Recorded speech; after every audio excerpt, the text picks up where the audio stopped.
the Beauty Inspires Beauty podcast. I'm your host, Jessica Burgio, and I am so excited to bring you my dear friend, Leslie Logan. She has onlinepilatesclass.com, and we're going to talk to you guys today all about, well, all the things, because we're girls and we like to talk about all the things, but mainly we're going to focus on how we grew our businesses to where they're at now. So if you guys have been following me for a while, you've seen I was a behind the chair stylist, salon owner, now turned into beauty mentor coach, podcast, all the things. And where does that come from? And it's fun when I can sit down with another like-minded person who's taken this similar journey to a service-based business with one-on-one clients to now evolving to something online, thinking bigger about pivoting and what the world is looking like for them because of COVID and all the things. So welcome to the show, Leslie. How are you?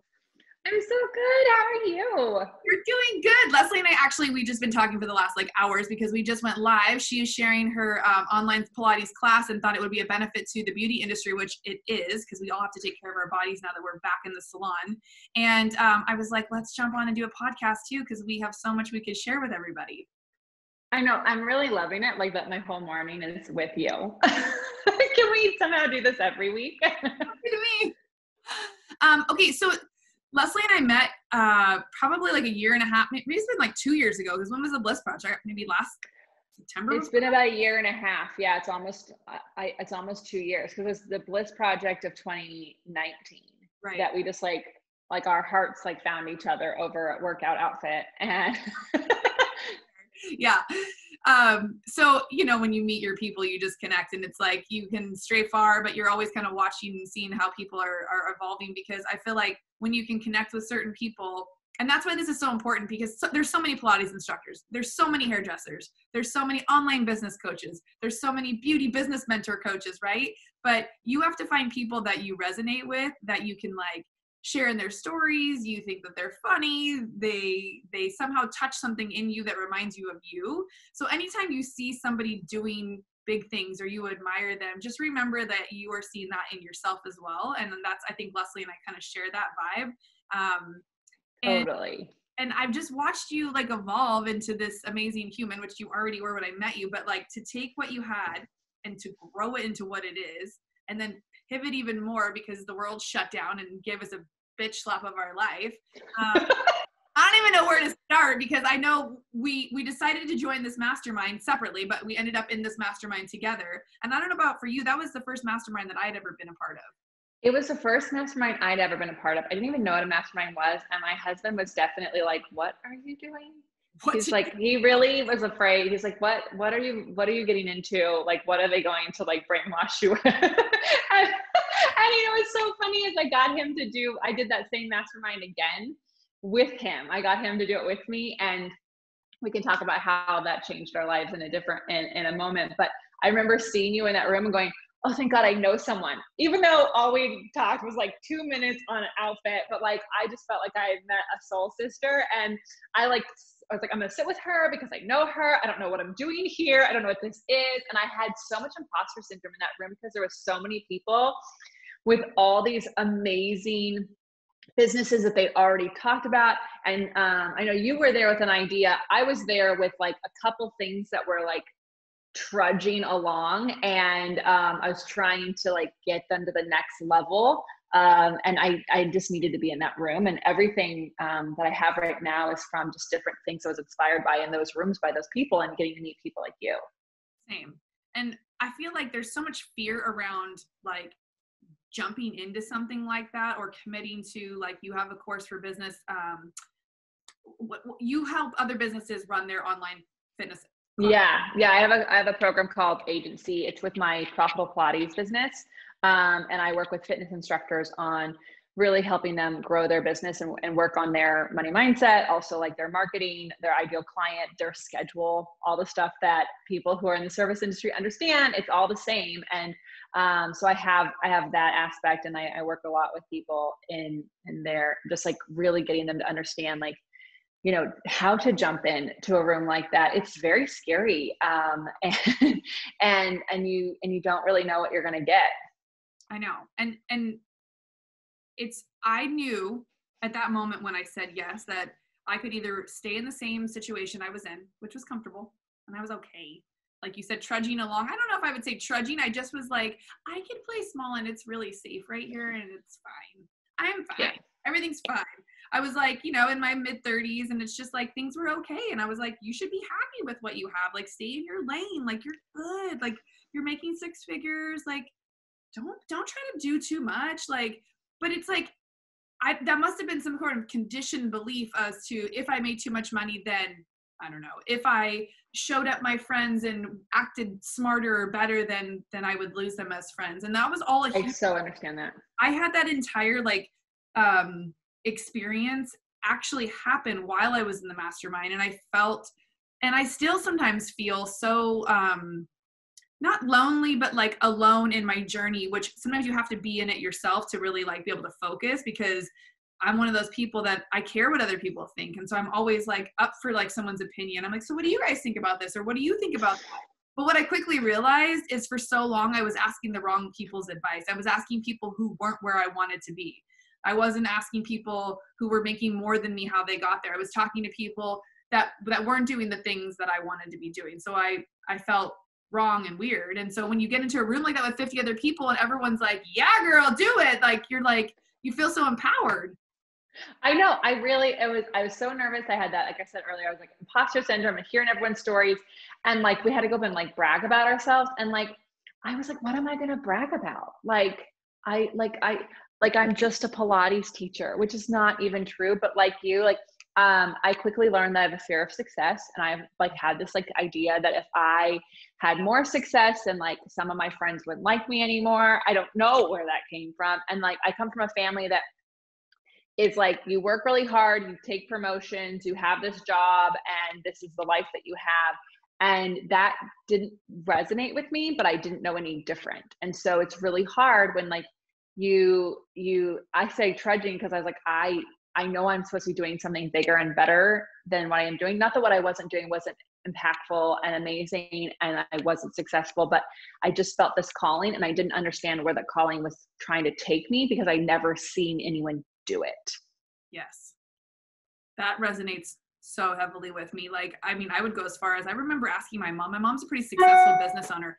And I remember asking my mom one time, we grew up in it's called East County out here in San Diego. It's called Canty. And it's like, you know, back in the day, it had a bad nickname called Clanty. Like, that's how gnarly where I grew up. I mean, that was 30, 40 fucking years ago. Sorry, I don't know how old I am.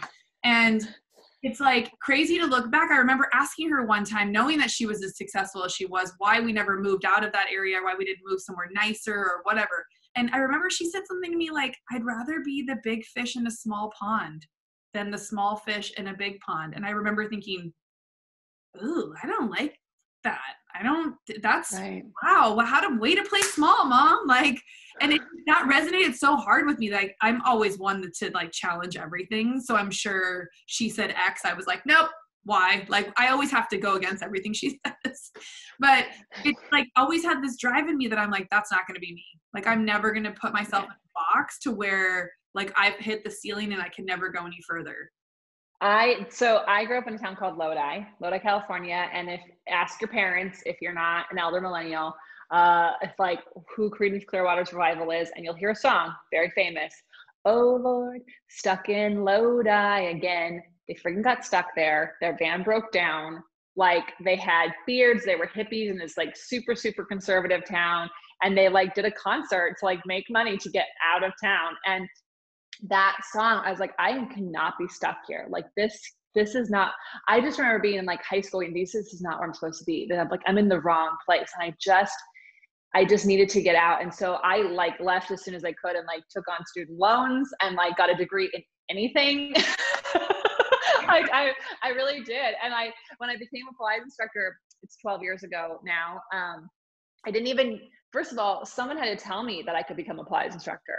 I actually thought, well, I went to college, I have this loan, I have all this debt, and I'm just going to run a jewelry store. You know, that's going to be my thing. And someone's like, you should teach. And I'm like, can I? Like, I don't even know what you do. And they're like, you just go take a training program. And like, guys, I wish I had known that 4 years before, because I had taken on 80,000 student loans and I could have taken on an 8,000 training.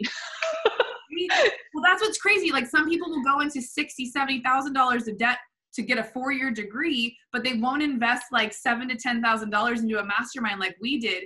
I think it's definitely like an unknown thing, but now my money, I did not realize I had the money mindset block. I did not realize that spending money on investing in myself, I had a huge block around it. You know, I would make good money at the salon. I have no problem spending $500 shopping or $1,000 to $1,500 going on a vacation. Not even a second of a thought. I worked hard. I deserve it. Buy it. Okay, I have all this stuff, but like internally, nothing has grown. I just have all this external shit. And being in the beauty industry, that kind of, you know, that was like the facade I thought I had to keep up. And, you know, if I could just maintain this level of making 6 figures, well, I've been in the game 20 years, like 6 figures, like in San Diego, it's decent money, but it's still not like, it's nowhere near like, fuck you money. Like, and I want to like be able to get to a place where I can make choices on what I do in my life, not on a place of, do I have enough money? So that's where like my push. I hear you. Yeah. And to be able to give back. Like I know you visited third world countries and you guys have a connection with like people over there. So, you know, a give back is a big thing too. I've wanted to be able to donate money and give money for so long. And I had to change my money mindset, but like you, like I started making 6 figures as a Pilates instructor pretty early on.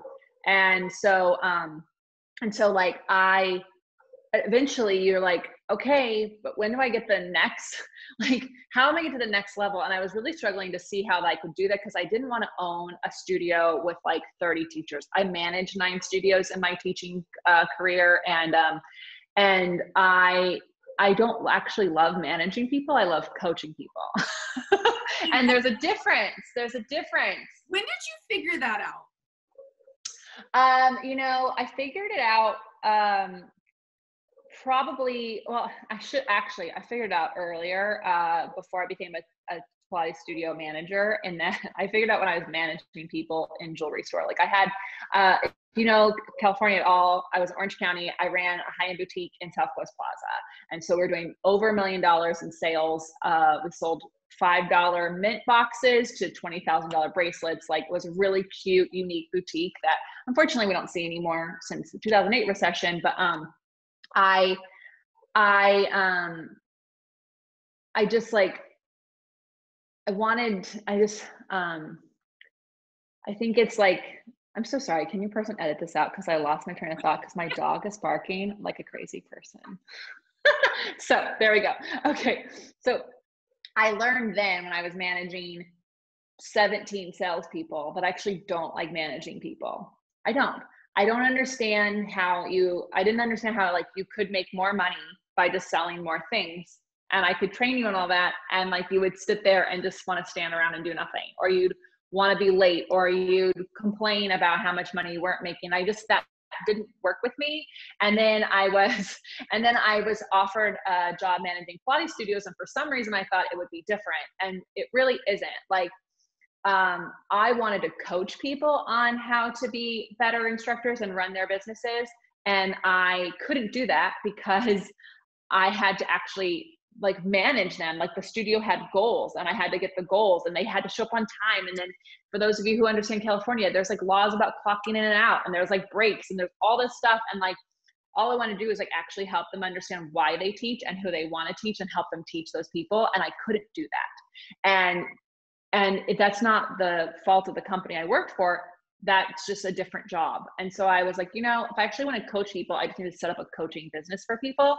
And even now we have 3 businesses, we have 3 companies, and my husband, he's the manager. Like I don't manage the team. I share the vision, I share the leadership, but like I don't actually manage the teams day to day, what they do, who does what. That's really not into me. And so for me as a Pilates instructor making 6 figures, all I could see in the industry to make more money was you either had to make DVDs, which, you know, now no one does that, or you had to have big studios or multiple studios. And I was like, none of that sounds fun to me. Literally, if you guys are listening and you're in the hair industry, like hang in there, because if this should be resonating so hard in the same manner as like managing a salon or thinking that you want to open a salon. So I'll be completely transparent. I own a salon, and in the last year, have discovered I hate managing people. I hate it. I hate it for the exact same fucking reasons you just said. Why would you not want to make more money and not necessarily work more, but like it turned out like I would rather coach you if you wanted to be coached. I would rather help guide you to what you say you want versus telling you what to do and making sure you take the trash out and making sure you clean up after yourself and that you're on time for your clients, that you don't cancel your days because you just don't feel like coming in. That was a really big eye opener to me. And I didn't think I would enjoy managing per se, but I did think I like having my own space. I will tell you that. I like having something I created. So opening the salon was not for nothing. And there's also a big part of me that felt like I couldn't coach other salon owners if I didn't open my own salon. I felt like I had to go on this journey. I had to learn it. I had to actually invest the money into a space to be able to share in those stories later with other owners. You know, I had to have my own struggles and version of whatever it was to be able to relate to them.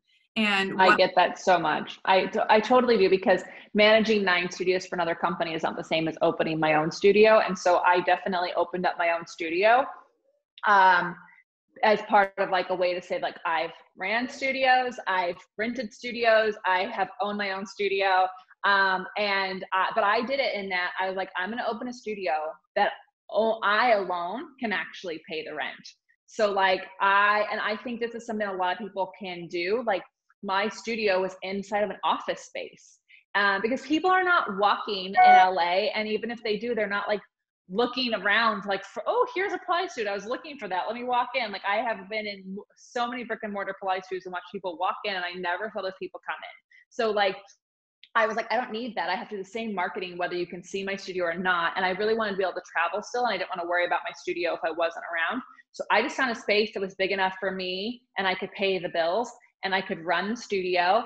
And I got to have that experience. Looking back, like, you know, I definitely think it was kind of a closed mindset on like how I could take my business to the next level, because I could have had a big studio and just hired a really freaking awesome manager. But I also think that like, just because you can do something doesn't mean you should do something. And so I'm really grateful, especially right now, I was able to pivot really fast when COVID happened, just because my studio was so small. And so that I'm grateful for. I mean, everything happens the way it's supposed to. Totally. So. And the part that's sitting with me with what you just said was, just because we can do something doesn't mean we have to or should do it. I feel like a lot of people, especially right now, I've seen a lot of people leaving the salons that they were at to go open their own spaces. And while that seems like you can be in control, or I know it's for mixed reasons. I know it's a main reason is so clients can feel safe because it's just you and the stylist. That for sure resonates. That makes total sense. But I think a lot of people are in this situation now where some of the big salons that really provided high-end services to both the stylist and the clients, a lot of those services have been taken away for now. So I feel like stylists feel like they don't want to be paying the higher rent to work in the bigger, bougier salons. They might as well go do something else, or I can do it better, so I'm going to go over here. And I was in that phase. Like, I thought the same thing a long time ago, but I also knew that I didn't want the responsibility of the overhead. I didn't want the responsibility of having to worry about the space if I could or couldn't work. And there are so many pluses and minuses. And so if you are thinking about opening your own space during this time, consult someone else who's done it too. Like we were talking about earlier, like stay around people doing the things you want to do. Don't consult with someone who hates it and doesn't want to be doing it. Consult with someone who's doing it successfully in a way that you'd like to be doing it. But the best. Yeah, I love that you said that. I think, like, you know, before you go and take on all of the responsibility, because what a lot of people don't see, like, I saw how much rent I was paying on a studio, to the studio that I was renting from when I was in town. So when I wasn't in town, I was still paying rent on that studio, right? But before, when I was renting space in someone else's studio, when I traveled, I owed them nothing. So there's a lot of convenience there. Like, it didn't cost me any money to be sick, you know? And the things that you don't see, the electric bill, the internet bill, the printers, the Amazon stuff, all the things. Like, I think before, if you are going to do that, if it was on your mind before COVID, then definitely explore it. If it's only on your mind since COVID, I really would challenge you to talk to other people who've already done it and see how they're feeling about it, and talk to a lot of people. Really kind of get that idea of what their vision is, because I talked to some friends who went out on their own in a single office space studio. And I was like, how do you like it? What are the limitations? You know, because there are always pluses and minuses to everything. And so what I gained was autonomy, and I could decorate however I wanted. I could be barefoot at my studio. It was amazing. What I lost was the ability to ever have classes ever again. And that's something people like, and I couldn't do that in person anymore. And so you have to, and for me, it was a trade-off that I took, because I was like, well, I'm not really doing classes in person anymore since I do them online. So you just have to know what the pluses and minuses are. Like, there's that book, Big Magic, and they say in the book, like, everything in life's a shit sandwich, and you just have to pick the sandwich, but the shit you can chew. Oh my God, that's good. It's so fucking true. And when you make a decision, like me deciding to open the salon space, like, there was one bit of advice that really resonated with me. A friend of mine had opened his own studio before, and it's just a 4-chair salon. And he is someone who could have opened a big place and had a ton of people follow him and work for him. And I think he wanted that freedom. And so he was like, just be as lean as you can, get the lowest amount of overhead that you possibly can. And what's funny is the studio space that I ended up taking was a loft space that fell in my lap from an old client of mine. And, you know, we're off the street. You have to go up the stairs, and like, you can't see us. There's no walk-ins, and that's not the type of clientele I normally would get anyways in the last 20 years. So similar to like your story, I think a lot of people feel like they need to go big and do the big things from the ego perspective of like, well, this is a definition of who I am. This space is a representation of me and all of this stuff. But, you know, clients come to you for you, the same reason you pick a coach or whatever. Like, it doesn't matter if they're working from their house or if they're working from the most beautiful salon. Like, if you don't like them at the end of the day and that person, you're not going to go back to them if you got champagne or if you got tap water. Okay, this I'm obsessed with. I'm so glad we're talking about this. And it's true. People really will care about whatever you care about. And so if you feel insecure that your space is in your garage versus a big, fancy, glamorous, all white Instagrammable space, they only care because you do. Like, it's really, and I have proof for this. So I was supposed to open my studio in September, but on August 15th, I had to open my studio. And guys, my equipment hadn't shown up. It was delayed and it was late. And so it was already gonna be late on September 1st. And I was like, well, it's only gonna be late a couple of days. I'll open anyways. No, I had to open up 2.5 weeks before my equipment showed up. All I had was a fancy mat, which means it had a strap and handles, and a Wunda chair, which probably means nothing to you, but let me just tell you, it is not the things that I thought people were paying me for. And like, I definitely had this like panic. I was like, okay, I have to open. Luckily we hung 3 pictures and put up a plant, and we had a chair. But like, honestly, like, I had this beautiful 600 square foot studio with some toilet paper, a bath mat, and 2 pieces of equipment. And my clients were used to full on studios with several reformers, several Cadillacs, all the things. And I was already only going to have one of everything. And I definitely had this like panic moment. And I just decided that like, they get to build the dream with me. And that's what we're going to say. And so I texted them. I said, hey guys, everything happens faster than you think. We're opening tomorrow. Confirm that you got this. This is where you park, and we're going to have a lot of fun. And I called up some friends, and I was able to borrow a reformer for 2 weeks. And I was able to borrow another piece of equipment.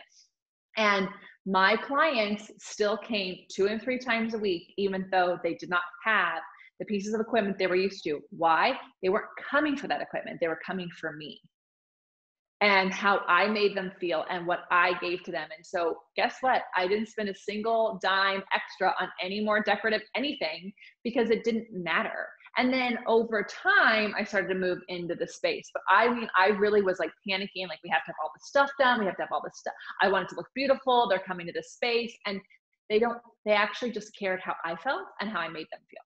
Oh my God. I love that. And that's a great reminder, because I think we think it's like the wedding, like when you're throwing a wedding, right? And you know all the things that went wrong, and you're the bride who's just so distraught because the flowers weren't right and the cake was the wrong color and this and that. And like, your guests had the most amazing time. They had no idea what went wrong. They were just so excited. And you were the most miserable person at your own wedding because of those like couple of things that no one knew about. And it's like, that's one of the things I pride myself on is when my client walks in, I'm fully focused. Like it is all about them all the time. And the second that it's not, I can see the energy shift. And that's when I feel my business slips. And that's why I knew I couldn't open a space bigger than I could kind of control. And that's also why I know I can't have people in there that aren't kind of like that. So I only have, I have 5 chairs. I take up 2 and I have 2 other people in there right now who are very self-sufficient, kind of work part-time, take care of their business the same exact way as I do. And it works. I love that. So here's the thing that's really beautiful about that is that you knew what you needed and you knew what you wanted and you knew what you could manage and wanted to manage. And then you just went out and got that. Like the same thing with getting clients, and also like just in anything I think about what I offer, I just think about like, how do I want to show up in this space? What do I want to offer? Like, where are my boundaries in this? Who am I for? Who am I not for? So that's okay to like say no. You know, yesterday I got hit up by a woman in my DMs who wanted sessions. I'm not ready to take people in person because my studio is now in my house because during COVID we moved. And I just said, look, I'm not doing in-person sessions. I'm doing virtual only, but here's what we can do. And she was like, oh, she made up like, I'll wear a mask. I'll do this. I'll wash my hand. And it was like all that. I'm like, I appreciate all of that. And you still do that. I just, I'm just not ready to bring people into my home yet. Because we just don't have like our wash station ready. Like I want to keep it as safe for them and for my family who's here. And so it was just really funny the way she was pushy. And I finally was just like, here's my online classes. This is what you can do. I'll let you know when I'm reopening. And I was like, I don't want a client who's trying to manage me. Like that is a hard no. And so and being able to walk away from that and just go and not worry like, oh, I just said no to money. Oh my God, what is she going to say to all the people that she could have brought me? I don't care. Yeah. Because if they're anything like you, I don't want them. Sorry. Right. Not to be a bitch, but like that's one of those things I think early on in your career, like you feel like you have to say yes to everything. And that is how I built. Like I did. In my early 20s, I said yes to every client. I said yes to things I wasn't quite sure I knew how to do. I said Did yes. you end up working 7 days a week? Because there was a moment in there I was working 7 days a week because I was saying yes to everybody because I was like, I can't say no to people. I'm trying to build my business. Mm-hmm. And then you wake up one day 10 years later and you're like, this is not the kind of clientele I want. They are managing me. I'm not managing them. And I want to charge more. So if I want to charge more, I probably need to elevate the kind of clients that I have. So that's when I really started to learn about like, oh, I'm the service provider. Yes, I'm grateful to have those clients and I'm always just so grateful, but I also am something to be grateful for too. So I know my worth. And so I'm going to charge a little bit more. If I lose some of these clients, I'm okay with it. And you know, you have to get to a certain point in your business, I think, before you do that. But it's also hard. It's hard for people, but the longer you wait, the harder it gets. Yes. Because like the longer you wait to like stick to a schedule that actually serves you, that to charge the rates that actually get you paid the money you want to make, and like actually say, no, I don't want to work with clients like that. Like, yes, I can cut kids' hair. I don't want to cut kids' hair. Like the longer you wait to be like that, it's just so scary. Well, there were so many times in my career, it would be like a wave of like every couple of years, I'd be like, I don't think I want to do this anymore. I don't think I want to do this anymore. And I like start to look around, and I have a fitness background too. So I did personal train throughout the years before I had my son. So probably the first 10 years, I also did some training and I loved it. And I went back and forth, but it's a similar exchange of energy. Like it's time for money, the hour or two that they're there, and it's an energy exchange. And what was so great is the people I had training with me were some of my favorite clients from behind the chair. So that's what made it so wonderful. And I was like, I just want more clients like this. Like I love being around this group of people. So if anybody, like it's hard to know people through a phone call. Oh, I got referred by so-and-so, but you know who referred them. So you can ask that person, hey, tell me about your friend before I come and see her. Don't just say yes to everything that comes your way, because then you will end up with a book of business that isn't what you want. And right. No question. And then of course you're going to want to quit. Like, oh my gosh, whenever I thought about, should I still be teaching? I would like look at think, oh, I'm teaching late at night. I hate teaching at night. Well, that's a choice I made. Or, oh, I said yes to this client who, after the first 5 sessions, I didn't want anymore, but I keep scheduling her. Like that's my choice. And it's really hard to stomach, but you have to like make the choice to say no to those things if you want to keep doing what why you've gotten to what you're doing. Totally. And that's like the number one thing of advice I give people is if you're feeling burnt out, if you're feeling frustrated, if you're feeling like low energy, it's usually like not your, it could be your salon environment, but it's more likely who you're surrounded by with each client. And it only takes like one client to like drain you your whole entire day, or sometimes you're even your week. Like I remember I had this one client, bless her, she was so nice, but she was one of my very first clients that like negotiated a price on a base color when she came to the salon. And my boss was like, I'm not doing that. Jessica, you take her if you want. And I was like, okay. So it was like half the price of what we normally charge for a root color. And like, she would come every week for this root color or this blow dry or root color. She'd get color like every 2 weeks. And she was with me for like 12 years. And there was a point where like, sometimes after she'd leave, I'd literally go to my car and like bang my hands on the steering. Like she drove me fucking crazy, but like, she was a terrible tipper, like the whole nine. And I'll never forget, she like, I think they moved for like a year and then they came back and I raised my prices to what they should have been. All of a sudden I was fine doing her hair. It was like, I think Right. it was resentment because I wasn't charging her full price. She drove me nuts. And like, it was the energy exchange for sure. Like money is energy. And if you are not charging your rates, then you are going to resent someone no matter how nice they are. I mean, I had a client, she was paying my rates, but she was really the wrong client for me. And she was affecting the whole day. She was affecting how I showed up for the next client because there's only 5 minutes in between and she wouldn't freaking leave.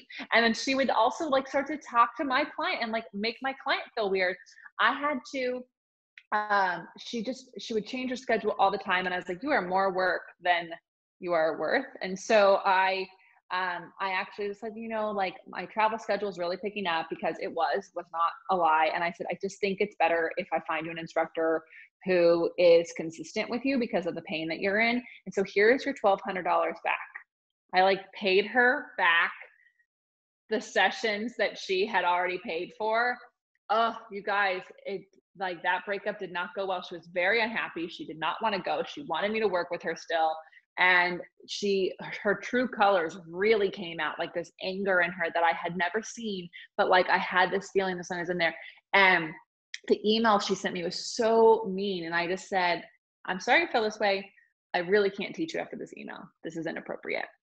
And 6 months later, she tried to get back into my schedule. She emailed me again. And I said, here is the name of someone who's in your neighborhood who can teach you. And then I called the person up and I said, here's what this person is like. I know you need clients, but I need you to keep your boundaries. Otherwise, you're never going to want to teach again. They love each other. They're having the best time together.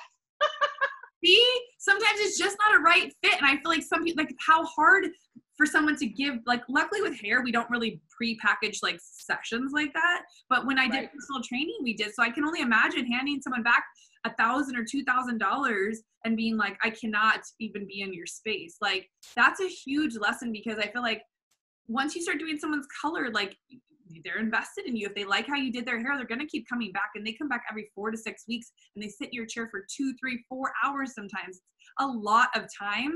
And you have to be able to protect your space and your energy. And same with like working late or working weekends or saying yes to coming in early. Like that is all our But clients, it's not that clients are manipulative. Human nature is to get what you want. Like you're going to do like the lady, I'll wear the mask if you just let me come in your house and teach me. Like she means well, but she means well for herself. Well, there's that whole idea that there's takers and givers. And I think those of us who are on the service side of the exchange are givers just by nature. Takers are always going to see how much they can take. That doesn't mean you have to give it to them. And oftentimes, if you just say, no, but I can do this for you, they're like, okay, they're just going to see, just like you said, they're going to see how much they can get. It doesn't make them bad people. It's just, they also have been told, if you don't get what you don't ask for, like the answer is always no. Like they're told all these things. What if I pay cash? Then you pay cash. I still have to run it through my system. So like, I don't know what to tell you. Right? Oh my God, so much I could, yeah. So let's see if we can relate what you do to our industry a little bit more too. So when you started out teaching, were you ever in a space that you didn't love? Let's just like, for instance, someone's in a salon that they aren't obsessed with, but they stay because let's say they started there, or they feel like if they leave that the salon won't give them their client list, or the salon won't let them know where they went to. Did you ever experience anything like that? Totally. Like even since since my training, you know, when I was an apprentice, I was in a studio that I didn't want the clients to ever tell the studio owner that they loved having sessions with me, because she didn't take it as positive. She took it as like, she worried I was going to steal her clients. I mean, I would never do that. And also, the thing is, clients can, it's like the day of the internet, people can find you. But like, they're like, oh my God, I want to do sessions with you every week and her every other week. And I'm like, I think you should stick with her every week. I'll sub, you know, because it was just such a toxic environment. And I had promised myself, if I was like, even if she asked you to work here, you say no, because like, this is not the right environment for you. And so that was like that was really hard and scary, because it's flattering to be asked to stay at some place that's really known and respected, but I just couldn't, my soul couldn't be there. The other studios I worked at as a beginning teacher were my manager was really, really supportive of me. But this, when you're a Pilates teacher, you actually work at multiple spaces oftentimes. So I was at one space where I had a really awesome manager who really helped me become who I am today. But I was in another space where the owner was never there. And so the teachers basically ran the place. I'm sure there are salons that are very similar. And there's these people who just think, well, I've been renting space from here for 20 years. So I can do what I want. It's like, no, we all pay the same rent, actually. And it was really tricky to navigate those politics, and also just like, because you have your client in front of you, and so you're like trying to get on other pieces of equipment, you're trying to do things with them, and the people were just really nasty and trying to be the boss. And so how I got out of that one, to be honest, like, thank God the universe was on my side, and they closed. And a couple people who I liked reopened a studio down the street, and I worked for them. But then things really changed, and they changed.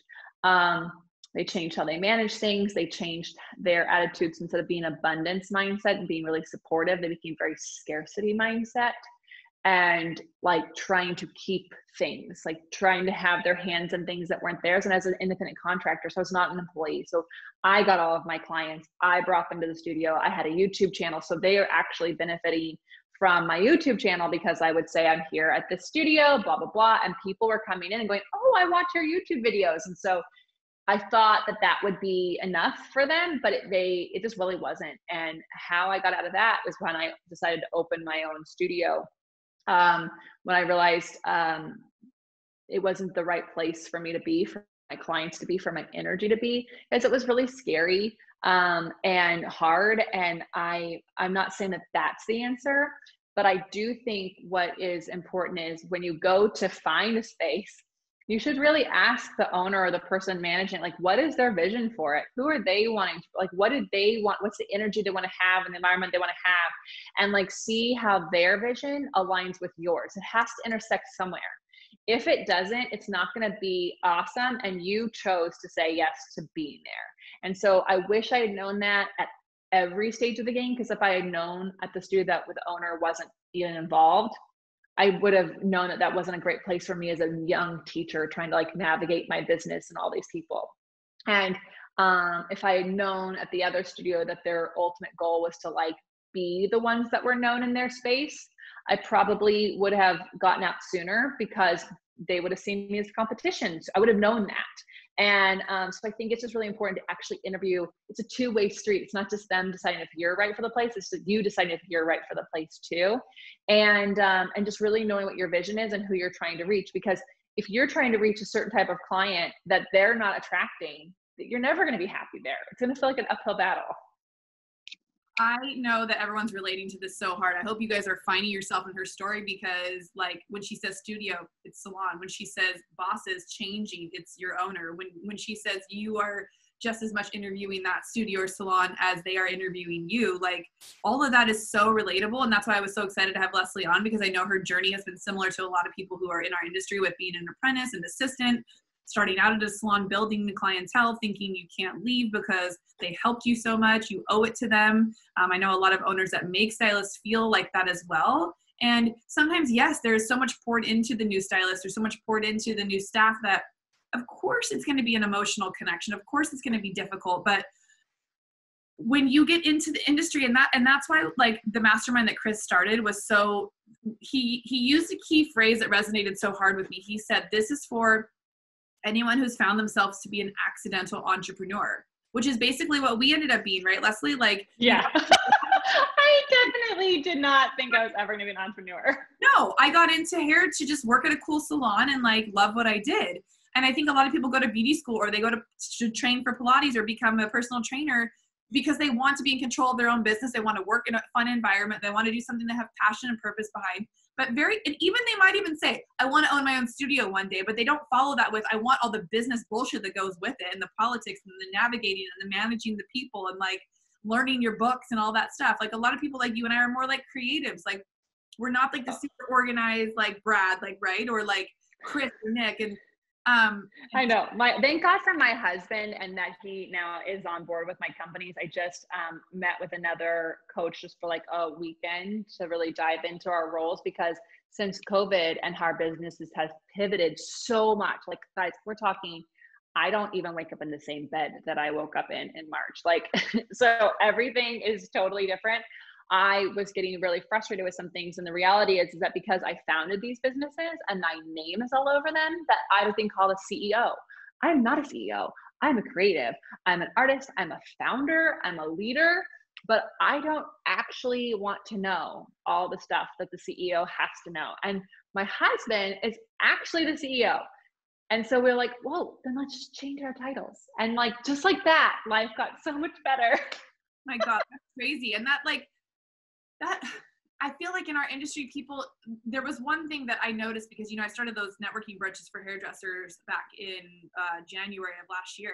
And they were a great space for like me to be able to connect with the industry, but also for us to come together because we give so much to our clients. I wanted to create that space. And what I kind of noticed was that like not many people play the CEO role in their business. Like they play that I'm the creative and I just do hair and I make money and I think I'm in the green and I can pay my bills and life is okay. And the ones that I see being uber successful are the ones who are more open to running it like a business. And what I mean by that is like they're taking social media seriously. They're taking their brand seriously. They're taking the way they show up seriously. They're taking their business seriously. They're charging serious prices. It's all of the things that I think now you teach your clients. I'm teaching my clients, which you work with your own people. I'm working with my own people. Yeah. It took this journey for us to get here. It's not like we jumped out of the gate knowing this shit. So no, we definitely like, you either need to learn by watching other people do it, and instead of judging, going, oh, I hate how they do that, go, why are they doing it that way? How would I do it differently? So like you can be pissed or annoyed, but like if you actually take it as an opportunity, like I'm so grateful for all those experiences, because then when I opened my own studio, I knew exactly what I didn't want to have. I knew exactly what I didn't want to do. And I'm really grateful for them doing that. And so I think it's just really important that wherever you are, if you have higher aspirations, which I hope you do, you're listening to this, so you must. What you are not liking, ask yourself why you don't like it. And what would you do differently instead of just judging them? Because also a lot of those people like just happen to become owners or happen to become salon. Like, doesn't mean they went to a school for it. So true. They're just doing the best that they can. And I think often what ends up happening is that, nobody really likes to be confrontational. Nobody really wants to question the boss. Like you may be frustrated, but my biggest thing that I tell the people all the time is say something, communicate. If you're feeling some type of way, like Leslie just said, ask them. Ask for a meeting with your boss or your manager to ask, why is this being done? Or why is this happening? And before you can give a defense, well, I need it to be this way as the stylist, try to put yourself in their shoes, because often people are doing things for a specific reason, not just because. So I think once you can understand why things are being done, you'll get the then choice to decide. So like those people that left and opened the studio that you really liked, then they ended up changing. That happens when you open a business because they were naive when they opened. They didn't know all the things. And then they know nothing. They didn't run any studio before. And so they got a studio that was a similar size that they were in. They didn't know how to pick a studio based on a rent. And they didn't realize that like having a ton of independent contractors is actually not really sustainable, because like they get to take off whenever they want. You don't get to control your revenue. And so like, I love that. And I think it's really easy to think that the owner also knows what's going on in the business, they don't actually know. You could just say, hey, I noticed you did this, and I was just wondering, like, if you could tell me more about that decision. And it's making me feel like this. And I know that's not how it's supposed to be. So I just want to get some clarity on it. It doesn't have to be like this, why are you doing it this way? It can be very conversational. They might not actually know how their actions are affecting all of those of you who are on the floor or on the salon floor. I don't know what to call it. We call it like a floor. But like, but I think like, it's just easy to think that some things are a tax. I think everyone needs to read the 4 agreements, read the 4 agreements, and like, you know, don't be afraid, like, to just get in there and find out what's going on, because you'll learn something, and you don't have to ever want to be an owner, and you can still be an awesome a stylist and make tons of money. Like, there are so many different ways you can do that. Like, when I managed studios, I had a teacher who was making more money than me teaching clients, and I was managing the studio. Why?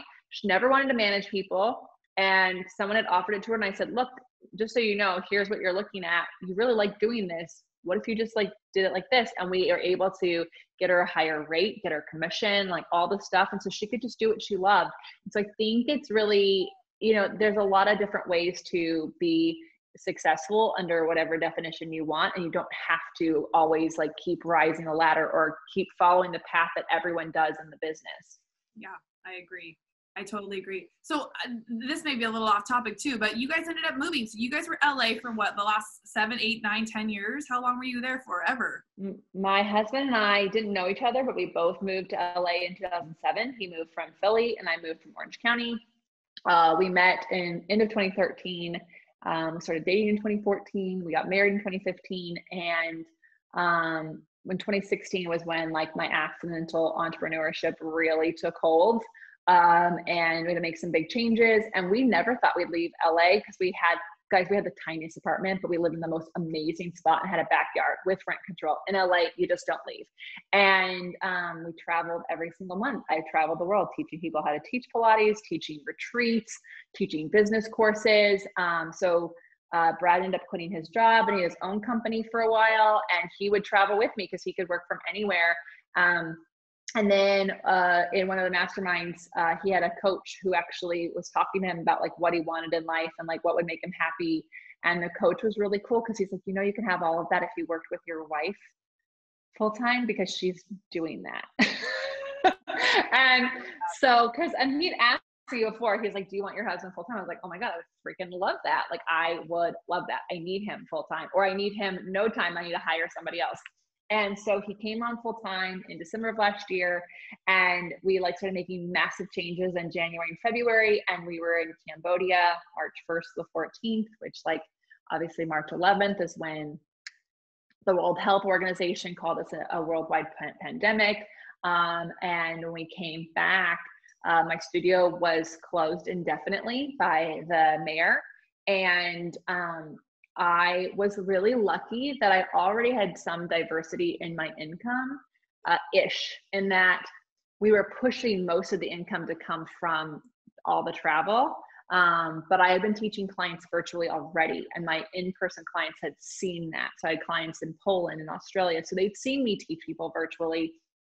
And they, so when I told them I have to teach you virtually, they came on board, and they were all, not all of them did, a lot of them did not. But the ones that did ended up doing more sessions virtually. And so the reality hit really hard, that 60% of our income disappeared overnight.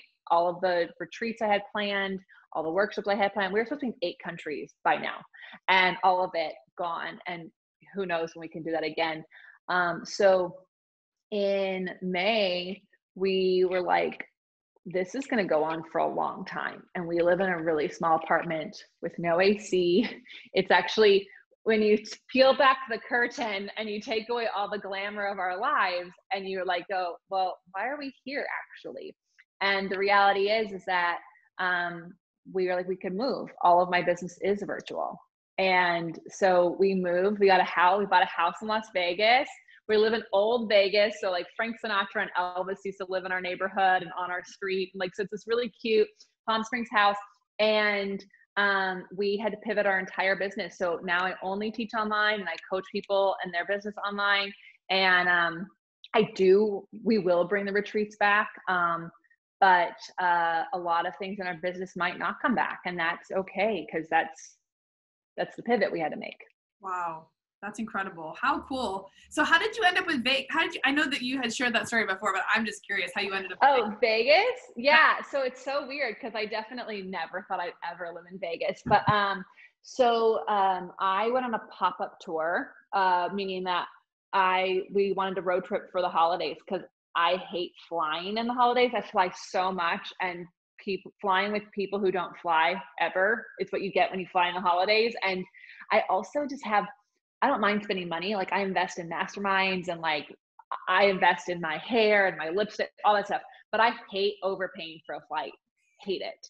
And so I was like, let's road trip. And so we did it one year, and people were like, are you teaching classes, on your trip? And I was like, you want classes? So then the next year, which is last holiday, we stopped in 8 cities during the holidays. We taught hundreds of people Pilates, and brought communities together and had a good time. And so we stopped in Vegas first, and my brother lives here, so we're visiting with him.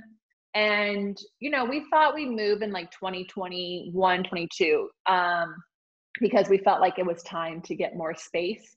And we were looking at Hollywood, Florida, because it looks like Palm Springs, it's on the beach, and we had friends there. But then we were looking in Vegas, and we were like, do people live here who don't work on the Strip? Like, what's it like here? What's the weather like here? And the truth is, we had a couple things we were looking at, which is, we want to do more give back. We want to hire more people. That's really important to us. And so we're looking at states where that is actually easier to do. So either we, pay more in taxes, and that goes to help people, or we pay less in taxes and we can donate more. And so Nevada has a really decent tax situation, and we live 15 minutes from the airport, and this international airport. So those were 2 things that we were looking for. And then we got this 1950s house. It's so cute, in the cutest neighborhood. And we went from 500 square feet to 5 bedrooms, guys.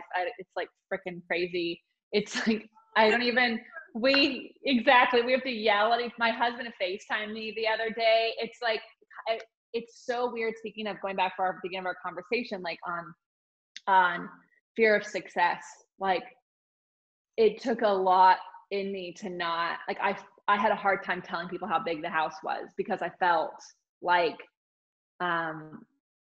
it felt weird to be like, oh yeah, this big, beautiful house. And the reality is, we pay the same that we did. It's just like, California is so expensive. And, but I had a really hard time, because I didn't, especially during a time when people are really struggling, it just felt like I was like bragging. And the truth is that we just made a change in our life that was necessary. And instead of waiting 2 years, we just moved now. And I think, like, if you can take a step during this time and realize, like, how is this happening for you? Like, what is COVID forcing us to do? And it really, like, forced us to spend time in one place and focus on, like, what the heck are we doing? Why are we doing it? Who is it for? And what do we want out of this life? And the truth is, what I really love is, I really love helping people. I love it. I love it. And when I teach, I love it when I coach people.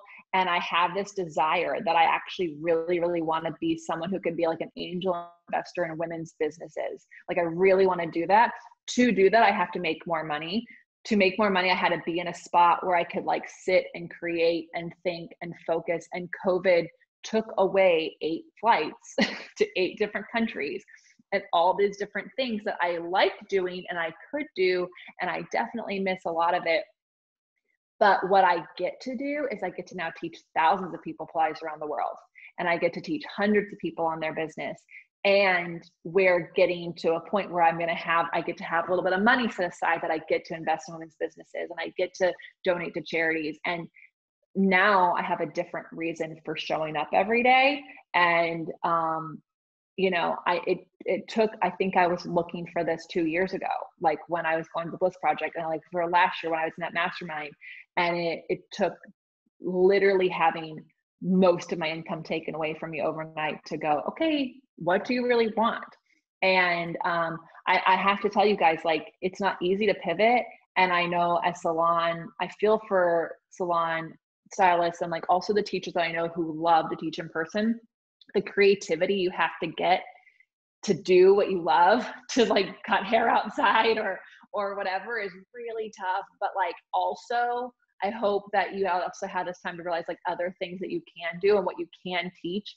And like, now is the time you can create a course on something that you do really well. Like, if in your business, if you got clients really, really well, you could teach a course on that. If you actually like learn to change your rates really, really well, you could teach a course on that. Maybe you actually learn how to like use filters on Instagram really well. I would love to buy that course. So like, I think we all have special talents, and you can have something else while you're doing the thing that you love. Totally. I love that. And that's so awesome, because one of the first girls that coached with me, you know, because I'm new to the game too, like, it's just me taking the exact advice you just gave. And it's like, what are the few things that I'm good at that I think I could teach and people would pay me to learn? And I'm really good at holding people accountable. I'm really good at being a cheerleader and confidant to somebody. And I'm really good at strategizing whatever idea you say you think you want to do and helping you figure out how to take the first couple of steps. Because so many of us get stuck on step 50. Like, we have to know, a lot of us are type A that are creatives too. Like, we have to know that it's going to work out. We have to know the outcome. We have to know who's coming, when, where, what. And, you know, I'm really good at helping people just kind of calm it down and be like, let's just start and see if you even like it first. Because I think a lot of times you got to try stuff on. And after 4 months of coaching with me, you know, she had started off wanting to be this big, she was starting a Patreon where she wanted to teach hair techniques. And it was geared towards anybody, but more towards the client. And then that was becoming all consuming. And so she goes, well, I think I'll go to YouTube. And so she dove into YouTube and was like, that's too consuming too. So I said, why don't we just drop it to IGTV? So she went through the IGTV, and while that was great, she really realized I'm good at this. So that's why I felt like I needed to teach it. I'm a really good hairstylist. So I felt like I needed to teach this. But what ended up coming out of the 4 months was, she's like, I'm really organized and I'm really good at getting like the business foundational stuff set up. So out of nowhere, the girl who wanted to have this like show now created a course teaching behind the chair stylists how to start their business, basically by, do you need an LLC? Do you need to be an S Corp? Do you need your, do you have a business account? Do you have a business accountant? Like, I'm like, I had no idea you were like interested in that or that organized. Like, she has a done for you service where she basically holds your hand, and then she has a full printed PDF. Oh my God, I love it. Startup for hairdressers. Like, and it could be anybody who's been behind the chair but just still doesn't have that shit set up. So she's in this big, beautiful salon now. And she went from a smaller salon, she wasn't really paying attention to what other people needed, to now she's taking care of the needs of people around her, because she's like, hey, do you have this? Oh, you don't have, oh, I could help you with that. And she'd worked with me long enough to realize, like, okay, this is something needed.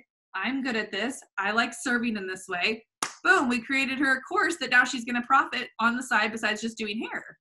So she wouldn't have known that unless she tried it on. Like, that's the thing. Like, you just don't get to know, guys. You don't get to know the other side of all the work. You have to trust and be patient and be open to, like, ask yourself along the way, am I having fun with this? Do I like this? Like, what do I like about this? And I love this story so much. She's amazing. It's just like being curious, like staying curious, like, what are the needs that are out there right now? Because, you know, with COVID, like, the needs have shifted immensely. Like, there is more of a need for online stuff. And I have a real block around education for myself, like teaching actual hair techniques.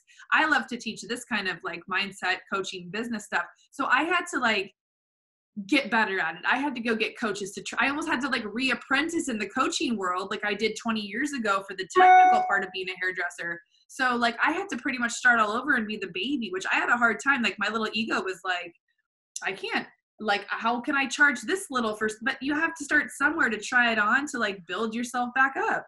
And also, like, just remember, like, Oprah didn't become Oprah overnight. Can you imagine the pressure? Like, if I think about what she does, the pressure to go from where I am today to where she is, it's crazy. You just have to start where you are and like, just try it.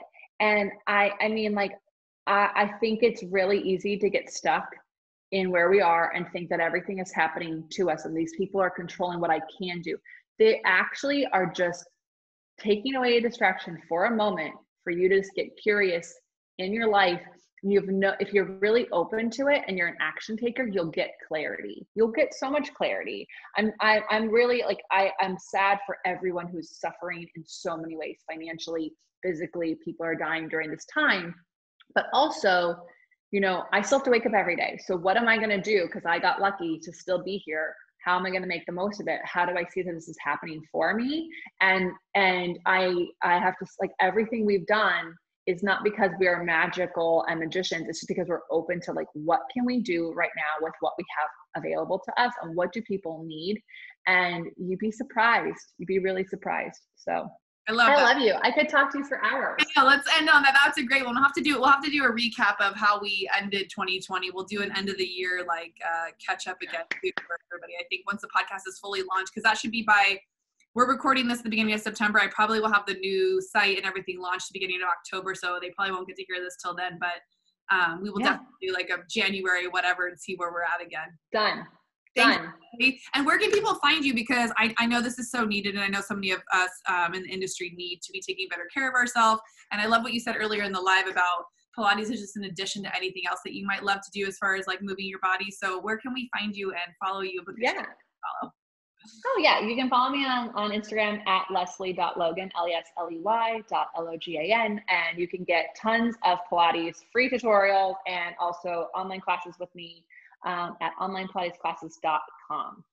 Fabulous. Okay, thank you so much. If you guys love the show, please tag your takeaways and tag us in it and post it on some social media goodies so we can know all the things. And if there's a special guest you'd like to see on the show, please let me know. I would love to hear from you. And as always, beauty inspires beauty. So take care, and we'll talk to you soon.